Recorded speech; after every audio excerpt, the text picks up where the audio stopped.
என் கடவுளை தேட போகிறதுனால சில காரியங்கள் வந்து எனக்கு மிஸ் ஆகுதுன்னா அதை அவர் பார்த்துப்பார்.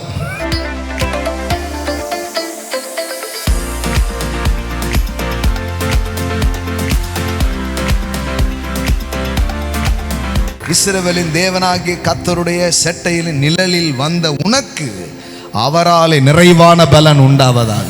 ஒரு நிழலுக்குள்ள, ஒரு செட்டைகளுக்குள்ள நீ வந்துட்டீங்கனால, என்னைக்கு போவாசுடைய வயல் நிலத்துக்கு ரூத்து வந்தாலோ அன்னைக்கே அவ கதை மாற ஆரம்பிச்சிருச்சு, அன்னைக்கே அவ வாழ்க்கை மாற ஆரம்பிச்சிருச்சு. ஆமென். நான் சொல்றேன், அதுதான் கடவுள் உங்களுக்குன்னு ஒரு வயல் நிலத்தை அவர் வைத்திருக்கிறார், ஒரு சபையை அவர் வைத்திருக்கிறார்.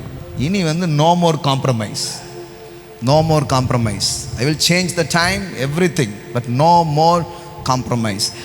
அதனால சில நஷ்டம் வந்தா கூட நீங்க ஜெயிப்பீங்கன்ற நான் உங்களுக்கு.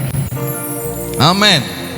அதனால சில இது பரவாயில்ல சார், என் கடவுளை தேட போறதுனால சில காரியங்கள் வந்து எனக்கு மிஸ் ஆகுதுன்னா அதை அவர் பார்த்துப்பார்.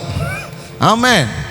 ஏன்னா பலி இல்லாமல் ஆராதனை இல்லை. பலினா புரியுதா? sacrifice. பலின்னு ஒன்று இல்லாம என்ன கிடையாது. there is no sacrifice, there is no worship. உங்க டைமை ஒருவேளை பலியிட வேண்டியது இருக்குது, சில பிரியமான விஷயங்களை பலியிட வேண்டியது இருக்கிறது. வெறும் நான் ஆஃபரிங் கொடுக்கறது மட்டும் ஆராதனை ஆயிடாது.